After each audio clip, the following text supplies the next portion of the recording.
मैं अभी समझा देती हूँ। The United Nations and the cold war. सही है, हमारे पास यूनाइटेड नेशंस क्या है? यूनाइटेड नेशन एक ऑर्गेनाइजेशन है जो फाउंड हुई 24 अक्टूबर 1945 को। सही है, तो वो उस वक्त फाउंड हुई, मतलब उसका एक आइडिया दिया, लेकिन है ना उसका जो चार्टर होता है, चार्टर मतलब एक डॉक्यूमेंट है जिसमें सब लिखा हुआ है कि यूनाइटेड नेशन का एक ऑफिशियल डॉक्यूमेंट है। तो वो कब साइन किया सारे जो कंट्रीज़ ने, वो हमारे पास जब वो 53 कंट्रीज़ ने साइन किया। जब वो शुरू में बनी ना यूनाइटेड नेशन, तो 53 सिर्फ कंट्रीज़ उसका पार्ट थी और 53 कंट्रीज़ ने वो चार्टर साइन किया 26 जून 1946 को। सही है, और फाउंड कब हुई? 24 अक्टूबर 1945 को। सही है, और फिर हमारे पास 53 कंट्रीज़ ने साइन किया। जब वो फाउंड हुई थी तब 53 कंट्रीज़ थी, और आज जो है ना हमारे पास 193 कंट्रीज़ है। सही है, आज इस वक्त 193 है, और पहले जब फाउंड हुई थी 53 थी। सही है, हर कंट्री है ना फिर यूनाइटेड नेशन का पार्ट बन गई, सिवाय स्विट्ज़रलैंड के। स्विट्ज़रलैंड अभी बन चुका है लेकिन पहले नहीं था। सही है, और फिर हमारे पास देखो लीग ऑफ नेशंस फेल हो गई थी ना हमारे पास उससे पहले, तो ये नई जो ऑर्गेनाइजेशन बनी उसने उनकी गलतियों से सीखा और ये ऐसा ट्राई किया कि वो रिपीट नहीं करे अभी इन गलतियों को। सही है, अभी यूनाइटेड नेशंस के 5 पार्ट्स है, 5 पार्ट्स अच्छी तरह से याद कर लेना। एक है general assembly, the security council, the secretaries, agencies and organisation और द पीस कीपिंग फोर्स। अब मैं ये 5 जो है ना तो मैं समझाती जाती हूँ है क्या। सही है, पहले तुम यूनाइटेड नेशन का मकसद जान लो। मकसद मिस पूछ सकती है पेपर में, टेस्ट में भी पूछ सकती है, तो मैं तुम्हें बता देती हूँ मकसद। United Nation is a intergovernmental organisation, मतलब वो जितनी भी गवर्नमेंट होती है पूरी दुनिया की उसको कंट्रोल करती है। फिर वो क्या करती है? प्रमोट इंटरनेशनल कोऑपरेशन, मतलब वो प्रमोट करती है सारे जो एक ऐसे चाहती है कि वो एक दूसरे जो कंट्रीज़ है वो एक दूसरे से कोऑपरेट करें, मतलब एक दूसरे का साथ दे। इट प्रमोट्स ह्यूमन राइट्स को प्रमोट करती है, मतलब सबकी बच्चों की राइट्स, औरतों की राइट्स, एनिमल्स की राइट्स। सही है, इन सब को प्रमोट करती है। उसके बाद इंटरनेशनल पीस और सिक्योरिटी प्रमोट करती है कि सारी कंट्रीज़ के दरमियान एक पीस हो और सारी कंट्रीज सिक्योर हो। फिर ह्यूमैनिटेरियन एड्स देती हैं, मतलब वो अगर किसी कंट्री में नेचुरल डिज़ास्टर आया है या फिर कोई नेचुरल डिज़ास्टर मतलब अर्थक्वेक आया है या फिर कोई सुनामी आ गई है या फिर ऐसे कोई हादसा हुए हैं तो उनमें मदद करती है और सबको मेडिकल हेल्थ केयर भी देती है। फ्रेंडली रिलेशनशिप्स बिटवीन कंट्रीज़, मतलब उनको भी फ्रेंडली जो रिलेशंस है कंट्रीज़ के बिटवीन उनको भी इम्प्रूव करती है। उसके बाद वो हर काइंड्स की प्रॉब्लम को सॉल्व करती है। सही है, हमारे पास यूएन का हेड क्वार्टर का है न्यूयॉर्क में। कहाँ है यूएन का हेड क्वार्टर? न्यूयॉर्क में। अब देखो जो जनरल असेंबली, अब मैं तुम्हें जनरल असेंबली समझाती हूँ। जो 5 थी ना उसमें से पहला है जनरल असेंबली, मैं समझाती हूँ। सही है, जनरल असेंबली का हेड क्वार्टर का है न्यूयॉर्क में। और है ना हमारे पास हर कंट्री है ना, हर कंट्री मतलब 193 कंट्रीज़ हैं, तो पूरी की पूरी 193 कंट्रीज़ अपनी तरफ से एक बंदा भेजती है और वो यूएन की वो हेड क्वार्टर्स में जाके बैठता है और सारी कंट्रीज़ एक साथ डिस्कस करती है। हर कंट्री के पास एक वोट होता है, मतलब अगर कोई फैसला करना होता है तो सबकी वोटिंग लेते हैं और हर कंट्री का एक वोट होता है। अब ऐसा नहीं है जैसे कि चाइना बहुत बड़ा है तो ऐसा नहीं है कि उसके 2 वोट्स कर दिए, उसका भी एक ही होगा, और बहुत छोटा कोई मुल्क है तो उसका भी एक ही होगा, तो सबके एक वोट्स होंगे। सही है, ये बस इतना सा था। ये जनरल असेंबली बस ये सारे डिसीजंस लेती है और इसमें पूरे 193 मेंबर्स होते हैं। सही है, अब हमारे पास उसका अभी वो मेन ऑर्गन होती है जनरल असेंबली। उसके बाद हमारे पास आ जाता है सिक्योरिटी काउंसिल। सिक्योरिटी काउंसिल क्या होता है? अब देखो 193 के 193 मेंबर्स अगर जनरल असेंबली में बैठेंगे तो ज़रूरी नहीं है कि सारी प्रॉब्लम सॉल्व हो जाए। इतने सारे मेंबर्स को बोलने का भी वो नहीं मिलता, चांस नहीं मिलता, तो हमारे पास ये प्रॉब्लम सॉल्व नहीं कर सकते ये सारी ये जनरल असेंबली। तो उसके लिए ना प्रॉब्लम सॉल्व करने के लिए और ये सब चीज़ें करने के लिए ना सिक्योरिटी काउंसिल है। सिक्योरिटी काउंसिल में सिर्फ 15 मेंबर्स होते हैं। अब 15 मेंबर्स अच्छे से डिस्कस करके एक सोल्यूशन का हल निकाल सकते हैं। 193 इतने सारे मेंबर्स नहीं निकाल सकते जो जनरल असेंबली में होते हैं। सही है, सिक्योरिटी काउंसिल हल निकाल सकती है उसका। और सिक्योरिटी काउंसिल 15 बंदों से बना होता है, उसमें से 15 में से जो 5 होते हैं ना वो परमानेंट होते हैं, वरना वो चेंज नहीं होते कभी भी। तो वो परमानेंट में पूछेगी, याद रखना कौन कौन से परमानेंट मेंबर्स है। मैं तुम्हें बता देती हूँ, France, Britain, Russia, US, America US एक ही है, सही है, और चाइना। फिर से बता रही हूँ, फ्रांस, ब्रिटेन, रशिया, यूएस या फिर अमेरिका और चाइना, सही है, 5 है। ये 5 चेंज नहीं होते कभी। और इन 5 के पास है ना राइट ऑफ विटो होता है। राइट ऑफ विटो मतलब वो किसी चीज़ को रिजेक्ट कर सकते हैं। अगर कोई चीज़ आई है जनरल असेंबली की तरफ से तो उसको रिजेक्ट कर सकते हैं। लेकिन ये जो राइट ऑफ विटो है ये यूज़ नहीं होती इतनी, बहुत बहुत बहुत कम यूज़ होती है, सही है। और जो अब देखो 15 मेंबर्स उसमें से 5 मैंने परमानेंट बता दिए। अब 10 होते हैं ना, जो 10 बाकी रह गए, 15 में से 5 हो गए, 10 बाकी रह गए, तो 10 है ना वो हर 2 साल में ना चेंज होते रहते हैं। जो 10 मेंबर्स होते हैं हर 2-2 साल में चेंज होते रहते हैं। और ये लोग कोशिश करते हैं कि जितने भी हमारे पास जो 10 हो ना वो बहुत डाइवर्स हो, मतलब उसमें अलग अलग कंट्रीज़ हों, जैसे कि ईस्टर्न वाली भी हों, वेस्टर्न वाली भी हों, जो नए नए बने वो भी और जो पुराने हैं वो भी हों, साथ में उनके पॉलिटिकल आइडियाज़ भी डिफरेंट हो, ताकि हमारे पास हर तरफ से इक्वालिटी है, सही है। ये हमारे पास हो गई सिक्योरिटी काउंसिल। अभी हमारे पास आता है सेक्रेटरिस्ट। जो सिक्योरिटी काउंसिल और जनरल असेंबली जो हमारे पास काम देती है ना, वो सेक्रेटरिस्ट उनको अंजाम देता है। मतलब जो सारे काम है ना वो सेक्रेटरिस्ट करता है, उसको एक्शन में लाता है। मतलब वो तो खाली बताते हैं ना कि आपको ये करना है, सेक्रेटरिस्ट उसको करता है। अब है ना हमारे पास जो सेक्रेटरिस्ट को कौन हेड करता है, सेक्रेटरी जनरल हेड करता है, और वो one of the most powerful persons in the world होता है। मतलब उसकी बहुत ज़्यादा अथॉरिटी होती है, वो कुछ भी कर सकता है, सही। जो सेक्रेटरी जनरल होता है सेक्रेटरिस्ट का बड़ा। फिर हमारे पास आ जाती है एजेंसीज और ऑर्गेनाइजेशंस। हमारे पास है ना यूएन की हर काम के लिए ना बहुत सारी एजेंसीज़ हैं। अभी हमने सुना होगा, तुमने बहुत सारी एजेंसियों के बारे में सुना होगा, जैसे कि अभी कोरोना वायरस आया तो उसके लिए कौन सी एजेंसीज हमारे पास है, हु मतलब वर्ल्ड हेल्थ ऑर्गेनाइजेशन। हम कहते हैं ना हु की तरफ से पैगाम आया कि हमें ये करना चाहिए। तो हु की तरह है ना ऐसी बहुत सारी एजेंसीज होती है अलग अलग कामों के लिए। इसमें देखो बुक में बहुत सारे नाम लिखे हुए हैं। पहला लिखा हुआ है the international court of justice. तो इसकी पहली एजेंसीज है, वो क्या करती है, कोर्ट है, एक बहुत बड़ी कोर्ट है, बिल्कुल दुनिया की सबसे बड़ी अथॉरिटी वाली कोर्ट है, जिसमें कोई भी मसाइल हो ना वो सॉल्व हो जाते हैं।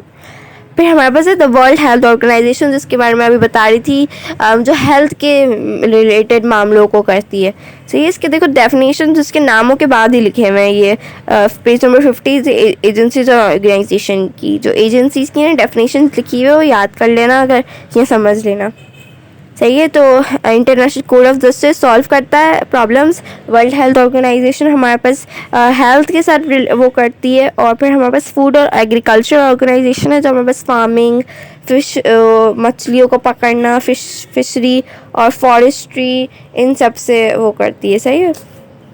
और फिर हमारे पास आ जाती है the educational, scientific and cultural organisation, जिसको यूनेस्को भी कहते हैं। यूनेस्को हमारे पास एजुकेशन के मामलों को डील करता है और ऐसे ही सब मामलों को डील करता है, टेक्निकल मामलों को। उसके बाद हमारे पास ऐसी बहुत सी ऑर्गेनाइजेशन होती हैं जो चिल्ड्रन की नीड्स को करती हैं। चिल्ड्रन वाली नीड का मुझे नाम पता है, मैं बता देती हूँ। उसका नाम है यूनिसेफ, सही है। यूनिसेफ नाम है, जो चिल्ड्रन के नीड्स के साथ डील करती है। फिर रेफ्यूजीज़, मतलब जिनके पास एक घर नहीं होता, उनके पास अपना कोई घर नहीं होता, वो ट्रैवल करते रहते हैं दूसरी कंट्रीज़ को, उनको रेफ्यूजीज़ कहते हैं। फिर उनके मामलों के साथ भी डील करते हैं। फिर देखो labour disputes, provide metrological data, फिर postal, telecommunication, air transport facilities, इन सबको याद कर लेना कि क्या क्या डील करती हैं। अब देखो लास्ट हमारे पास पीस कीपिंग। अब देखो जो लीग ऑफ नेशंस पहले बनाई थी ना, उसमें कोई एक आर्मी नहीं थी हमारे पास डील करने के लिए, तभी वो फेल हो गई, क्योंकि कंट्रीज़ उनकी बात ही नहीं मानते थे और उनके पास अपनी बात मनवाने के लिए कोई आर्मी नहीं थी, सीध। लेकिन जो यूनाइटेड नेशन है उसकी अपनी आर्मी है और उसको कहते हैं पीस कीपिंग। अब भी जब से यूनाइटेड नेशन बनाया ना, और आज तो कोई इतनी बड़ी फाइट नहीं हुई है, सही। सिर्फ कोरिया में हुई थी 1953 में, सही। कोरिया में 1953 में एक फ़ाइट हुई थी, उसके अलावा कोई फ़ाइट नहीं हुई है। और फिर हमारे पास ये अगर कोई कंट्री नहीं मानती तो पीस कीपिंग फोर्स उसको परसुएट करता है, उसको मनाता है ताकि कोई आगे कोई मसला ना हो। सही है। और फिर हमारे पास आज तो ये ना अभी तक सबने सारी कंट्रीज़ ने बात मानी है पीस कीपिंग फोर्स की, कोई लड़ाई करने की ज़रूरत नहीं पड़ी है। सारी कंट्रीज़ ने प्यार से बात मान ली, कोई लड़ाई करने की ज़रूरत नहीं पड़ी है पीस कीपिंग फोर्स को, लेकिन आगे बढ़ सकती है। सही है। फिर हमारे पास पूरा यूएन का ख़त्म हो गया कि यूएन की कौन कौन से पार्ट्स है, यूएन क्या आती है, याद कर लो। तो हमारे पास इस चैप्टर का दूसरा पार्ट है द कोल्ड वॉर। पहले वाले चैप्टर में ना रिजल्ट्स ऑफ वर्ल्ड वॉर 2 में हमारे पास कोल्ड वॉर को इतनी अच्छी तरह से नहीं समझाया हुआ था, इसमें अच्छी तरह से समझाया हुआ है। और इसमें क्यूबन मिसाइल क्राइसिस भी है, मैं समझाती हूँ क्या है। सही है। तो कोल्ड वॉर हम स्टार्ट करते हैं। कोल्ड वॉर की 2 सुपर पावर कौन सी थी, मैंने पहले बताया है। उसमें the results of world war 2 में यूएस और यूएसएसआर, उनको सुपर पावर्स भी कहा जाता है। इनके पास आर्मीज थी और एटम बम्स भी थे, न्यूक्लियर वेपन्स भी थे। और ये वॉर के दौरान ना वर्ल्ड वॉर 2 जब हमारे पास हो रही थी ना, तो ये दोनों एक दूसरे के दोस्त थे। लेकिन वर्ल्ड वॉर 2 ख़त्म हुई तो वो उनके जो रिलेशन है वो ख़राब होने लगे और वो एक दूसरे के एनिमीज़ बन गए। सही है। और वो उनका जो पॉलिटिकल था ना, मैं कम्युनिस्ट और कैपिटलिस्ट का बताया था, वो बहुत डिफरेंट था, एक दूसरे से बिल्कुल अपोजिट था। इसलिए ना वो एक दूसरे को इसकी वजह से भी हेट करने लगे। और फिर हमारे पास जो हमारे पास वेस्टर्न पावर्स थी वो डर रही थी कि हमारे पास कोई हमला नहीं करते हम पर, इसलिए ना उन्होंने क्योंकि ना कुछ वेस्टर्न लीडर्स हमारे पास ऐसे थे जैसे कि जो हमारे पास रशिया का जो बड़ा था उसको भी बहुत हमला करने का था। फिर हमारे पास जो अमेरिका का बड़ा था कुछ तो उसको भी बहुत था हमला करने का। तभी वो डर रहे थे कि हमारे पास न्यूक्लियर वॉर नहीं हो जाए। सही है। रशिया भी हमारे पास बहुत वीकेंड हो गया था वॉर की वजह से, जो कोल्ड वॉर थी उसकी वजह से। जैसे कि अभी रशिया है ना, पहले रशिया बहुत पावरफुल हुआ था, लेकिन जब हमारे पास कोल्ड वॉर हो गई या फिर वर्ल्ड वॉर 2 हो गई, उसके बाद रशिया बहुत वीकेंड हो गया था, मतलब यूएसएसआर बहुत कमज़ोर हो गया था। फिर हमारे पास कोल्ड वॉर टैक्टिक्स क्या थे, मतलब क्या हमारे पास था, क्या कोल्ड वॉर में करते क्या थे ये लोग। सही है। वो अपने प्रोपेगेंडा, मतलब उनका प्लान है ना, वो डिनाउंस करते थे और एक दूसरे की जासूसी करते थे और ऐसा करते थे कि दूसरी कंट्री से सपोर्ट मांगते थे अपना, कि तुम हमें सपोर्ट करो, ये तुम हमें सपोर्ट करेंगे वरना हम तुम्हें कब्ज़ा कर लेंगे, तुम हमें सपोर्ट करो, ऐसे करके कहते थे। और अपने बहुत सारे दोस्त बना लेते थे ताकि ना वो कंपटीशन करते कि तुम्हारे पास ज़्यादा कंट्रीज़ नहीं है, मेरे पास है, कि मेरे पास ज़्यादा कंट्रीज़ नहीं है, तुम्हारे पास है, ऐसे करके कॉम्पिटिशन्स करते थे। सही है। अब ये ना जैसे कि रशिया अभी 2 थे ना, तो रशिया ने भी ऑक्यूपाई करी थी, यूएस ने भी ऑक्यूपाई करी थी कोई कंट्रीज। तो रशिया ने कौन सी करी थी, ईस्टर्न यूरोप, उसने पूरा ऑक्यूपाई कर लिया था। हाफ ऑफ द जर्मनी उसने ऑक्यूपाई कर लिया था, पोलैंड कर लिया था पूरा, हंगेरी कर लिया था, ज़ेकोस्लोवाकिया करा था पूरा इन्वेड। फिर हमारे पास रोमानिया भी कर लिया था, अल्बानिया भी कर लिया था, बुल्गारिया भी कर लिया था, रशिया ने ये सब कॉन्कर। फिर हमारे पास 1949 में चाइना भी कॉन्कर कर लिया था। सही है, रशिया ने। और ये सारी कंट्रीज़ कम्युनिस्ट बन गई थी, मतलब ये कम्युनिज्म का रोल इसमें कहता था। मैंने तुम्हें पहले समझाया था कि कम्युनिज्म और कैपिटलिज्म क्या होता है। सही है। उसके बाद हमारे पास देखो, एक वेस्टर्न ब्लॉक था, एक ईस्टर्न ब्लॉक था। जो वेस्टर्न ब्लॉक है ना हमारे पास, वो उसका जो लीड कर रहा था वो था यूएस, मतलब अमेरिका। और जो ईस्टर्न ब्लॉक है ना उसको हम लीड कर रहे थे यूएसएसआर या फिर रशिया उसको लीड कर रहा था। सही है। अभी हमारे पास कोरिया में भी वॉर हुई थी, कम्युनिस्ट और नॉन कम्युनिस्ट के बीच में, अमेरिका और रशिया के बीच में वॉर हुई थी कोरिया में 1953 में, जो ड्रॉ हो गई, मतलब उसमें कोई जीता या हारा नहीं, वो ड्रॉ हो गई। सही है। अभी हमारे पास कोल्ड वॉर है ना, उससे पूरी दुनिया भी अफेक्ट हुई थी। कम्युनिस्ट वियतनाम में जीत गए, और फिर हमारे पास हमारे पास जो एंगोला एंड अफ्रीका, वहाँ भी कम्युनिस्ट जीत गए। और फिर देखो एक क्यूबा है ना, मैं तुम्हें बता देती हूँ क्यूबा मिसाइल क्राइसिस क्या है। अब देखो अमेरिका है ना, अमेरिका उसके नीचे एक आइलैंड है, उसका नाम है क्यूबा। अब क्यूबा को है ना यूएसएसआर वालों ने कैप्चर कर लिया, मतलब अमेरिका के दुश्मन ने कैप्चर कर लिया। सही है। अभी हम देखते हैं कि क्या है, पहले मैं ये समझा दूँ। फिर हमारे पास क्यूबा किसने कैप्चर कर लिया, यूएसएसआर ने कैप्चर कर लिया। मलेशिया में भी हमारे पास यूएस जीत गया, मलेशिया में नॉन कम्युनिस्ट जीत गया या यूएस जीत गया। उसके बाद यूएस ने इसराइल को सपोर्ट किया। ये सब याद कर लेना कि किसने किसको सपोर्ट किया, कौन किसके साथ था, ये सब याद कर लेना, सही है। यूएसएसआर ने सीरिया को सपोर्ट किया, सही है। और एक कॉन्फ्लिक्ट हुआ था ज्यूज़ और अरब्स के बीच में, उसमें ना यूएसएसआर ने सीरिया को सपोर्ट किया। उसके बाद है ना ये था, उन पर एक डर था कि अगर कोई भी वॉर हो गई ना तो वो वर्ल्ड वॉर 3 का एक वो वर्ल्ड वॉर 3 में बदल सकती है, इसलिए सबको ये डर था। अब है ना बहुत सारी कंट्रीज़ के पास हाइड्रोजन बम्स है। हाइड्रोजन बम्स एटम बम से भी ज़्यादा पावरफुल है, वो बहुत नुकसान पहुंचा सकते हैं। तो उनको ये रहता है कि कहीं हाइड्रोजन बम का यूज़ हो गया ना तो पूरी एंड ऑफ सिविलाइजेशन हो सकती हैं, सही है। और ये जो हमारे पास वर्ल्ड वॉर 2 के दौरान जो हिरोशिमा बम्स ये गिराए गए थे ना, तो उससे भी पावरफुल थे ये हाइड्रोजन बम्स। तो ये बहुत, और ये एंड ऑफ सिविलाइजेशंस भी कर सकते थे। अभी क्यूबन मिसाइल क्राइसिस किया 1962 में, क्यूबन मिसाइल क्राइसिस थे। अब देखो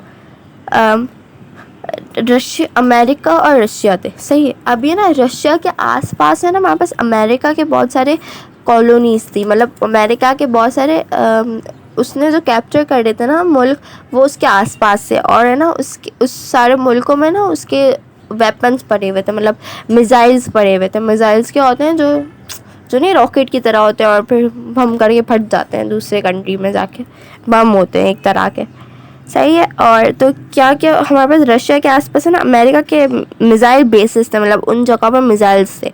कहाँ पे, आइसलैंड, वेस्टर्न यूरोप, ग्रीस और तुर्की पे थे। और फिर हमारे पास रशिया की जो मेजर सिटीज़ थी वो न्यूक्लियर रॉकेट्स के उसमें थी, मतलब वहाँ से न्यूक्लियर रॉकेट्स हमला कर सकते हैं थे, सही है। अभी ये हमारे पास रशिया ने भी बोला, अब देखो, लेकिन अमेरिका रशिया पे हमला कर सकता था, लेकिन रशिया नहीं कर सकता था अमेरिका में हमला, क्योंकि वो बहुत दूर था अमेरिका के, सही है। वो कर ही नहीं सकता था, वो इतना दूर था कि वहाँ के मिसाइल्स वहाँ तक पहुँच ही नहीं सकते थे। अब मैंने तुम्हें बताया था कि क्यूबा अमेरिका के बहुत करीब है, तो ये रशिया ने क्या किया, क्यूबा को कैप्चर कर लिया। और क्यूबा में ना अपने मिसाइल्स लाने ही वाला था, और फिर हमारे पास अमेरिकन जासूस को पता चल गया कि ये हमारे मिसाइल्स रख रहे हैं क्यूबा में, और ये सबसे क्लोज था, मतलब कोल्ड वॉर इसमें था कि वर्ल्ड वॉर 3 शुरू ही हो जाएगी इस वक्त, सही है। लेकिन हमारे पास देखो अमेरिकन स्पाइस है ना, स्पाइस मतलब जासूस, वो क्यूबा पे ध्यान रखते थे कि क्यूबा पे जब उनको पता चला कि क्यूबा में मिसाइल्स आने वाले, तो उन्होंने ना फॉरेन अमेरिकन प्रेसिडेंट का नाम किया था कैनेडी। जॉन एफ कैनेडी था अमेरिकन प्रेसिडेंट का नाम। उसने बताया जल्दी से रशियंस को कि अगर आपने हमारे जल्दी से, ये आप है ना जो मिसाइल्स ला रहे हो ना क्यूबा में, ये अपने पास रख लो, वरना वर्ल्ड वॉर 3 हो जाएगी और ये एंड ऑफ सिविलाइजेशन होगा, सही है। तो फिर हमारे पास कुछ दिनों तक कुछ नहीं हुआ, कुछ अता पता नहीं था इनका।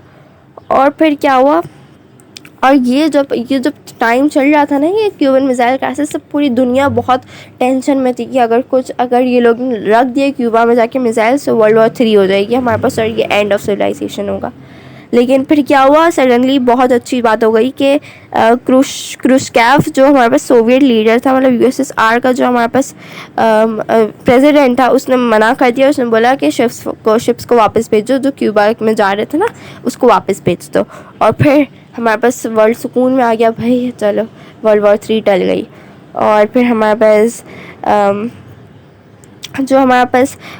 चाइना भी, मैंने पता था ना कि चाइना भी एक कम्युनिस्ट था, तो वो चाइना से भी कम्युनिज्म हट गया था, और बहुत सारी हमारे ट्रीटीज साइन हुई थी। और उसके बाद एंड में जाके 1991 में, सही है, हमारे पास रशिया का जो कम्युनिस्ट सिस्टम था वो ब्रोक हुआ। रशिया एक कैपिटलिस्ट कंट्री में बदल गया, मतलब कम्युनिज्म पूरी दुनिया से हट गया हमारे पास। और 1991 में, सही है, 1991 में पूरा ख़त्म हो गया हमारे पास, और कोल्ड वॉर ख़त्म हो गई। और कोल्ड वॉर के बाद आज तक हमारे पास कोई वॉर नहीं हुई है इस दुनिया में। अभी होगी शायद, वर्ल्ड वॉर 3 हो जाएगी, देखते कब होती है।